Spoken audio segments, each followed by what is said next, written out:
أعوذ بالله من الشيطان الرجيم بسم الله الرحمن الرحيم الحمد لله رب العالمين والصلاة والسلام على رسول الله صلى الله عليه وسلم درسي كينيا درسي قاعدة النورانية درسي تكفر كاني درسي سدفا كينيا جرة فدلي ربي تني ربي إنما براتيت أمرنا هانغدو درسي لما فاكي ستي أكاتا قبينتي إجارامتو أكاتا تبريفمتو ilaallee jechuudha.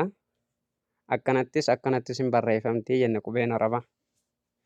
Amma abbaan kitaabichaa maal jedhuuf deemaa darsii sadaffaa mata duree haaraa keessatti rabbiin irraa jaalatu.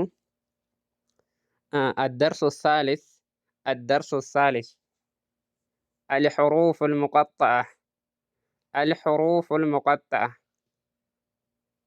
برنون سدفان الدرس الثالث الحروف المقطعة qubeelee ciccittuu jechuu qubeelee ciccittuu rabbiin quraana isaa kabajamaa suuraa 29 ittiin eegalee jechuu alxuruuful muqatta'a qubeelee ciccittuu rabbiin suuraa 29 ittiin eegalee jechuu asitti ka barannu 14 akkaataan isaaniitillee 14 jedhan qubeeleen muqaxxaa kun jecha rabbii akka ta'e qofa itti amanuu malee maanaa isaa gaafachuun hin taatu jedhanii garuu jecha rabbi akka ta'etti amanuun dirqamaa jechuu tasfiironni hedduun immoo yeroo fassaranii rabbiin kaafirtoota ittiin dadhabsiisuudhaa fi jecha kana uumee jedhan maaliif jennaan kaafirtoonni quraana kana kijibsiisuu barbaadanii hatta amma quraana guutuu miti huruufa muqaxxaa kana akka isaan fiduu hin dandeenye ittiin dadhabsiisuudhaaf qubeelee muqaxxaa kana fidee jedhan. Qubeelee muqaxxaa kana jechuu walitti nuu qabu naqasa asalukum hayyun xahuur jedhan. Naqasa asalukum jechuun warra harakaa ja'a harkifamu hayyun xahuur jechuun immoo warra harakaa lama harkifamu jechuu. Isaan akkaataa 14 qaban jennee asitti ka barannu 14 jennee achi keessaa mee itti seennee ilaalla. Alif laam miim aliifni hin harkifamu aliifni maddiin qabu laamiin harakaa ja'a miimiin harakaa ja'a. Naqasa asalukum warra jaman jechuu warri didiimaa ofirraa qabu kun. Alif laam miim soode aliif hin harkifamu laamiin harakaa ja'a miimiin harakaa ja'a soodilleen harakaa ja'a. Gaafa isaan jennu maddii isaanii kana butuudhaaf harakaa meeqa akka bunne irra gatuudhaaf hangam tokko hanga akka irra turre quba harkaa keenya lakkaatuudha jedhan. Alif laam roo aliifni hin harkifamu jennee laamiin harakaa ja'a ro'aan harakaa lamaa jechuu hayyun xahuur warra jaasan keessaa jechuurraa.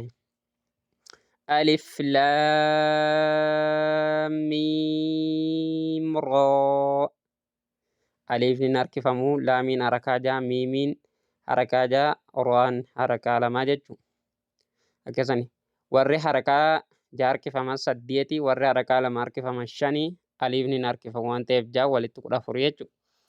Kaaf haa yaa ayn soode kaafiin harakaa ja'a harkifamaa haayin harakaa lama harkifamaa yaayin illee harakaa lama harkifamaa ayniin harakaa ja'a harkifamaa soadilleen harakaa ja'a harkifamaa jechuu. Xaahaa xaan harakaa lama harkifamaa xaasiim miim xaan harakaa lama siin harakaa ja'a miimiin harakaa ja'a jechuu.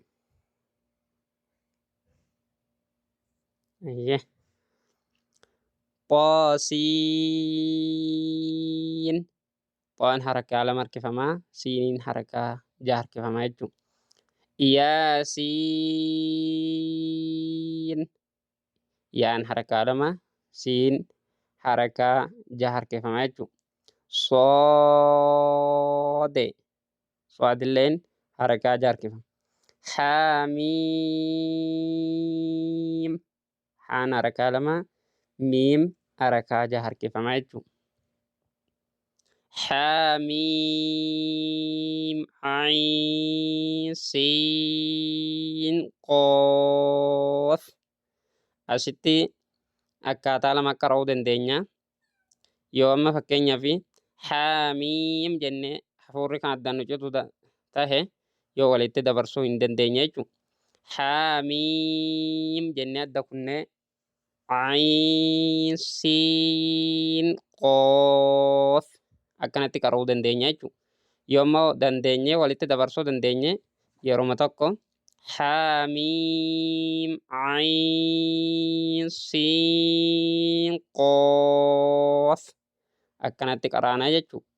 Qoof nuun harakaa jaajaa harkifamanii jechuudha. Warri didiimaa ofirraa qabu kuni baay'inni isaanii 8 kan immoo harakaa 2 harkifamu isaa 5 aliifni harkifamu walitti 14 jechuudha.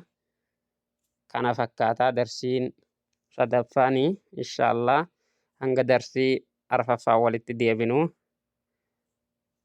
nagaa rabbii keessa nuu jiraadha. Kun ibsuma irratti godhee waan nama dhibuu miti ibsuma irratti kenna waan ta'eef بعد انتهاء من درس الثالث والثالث الحروف المركبة والمقطعة يجب أن تكون جئتما ibsa irratti kenne waan barbaachisuu miti.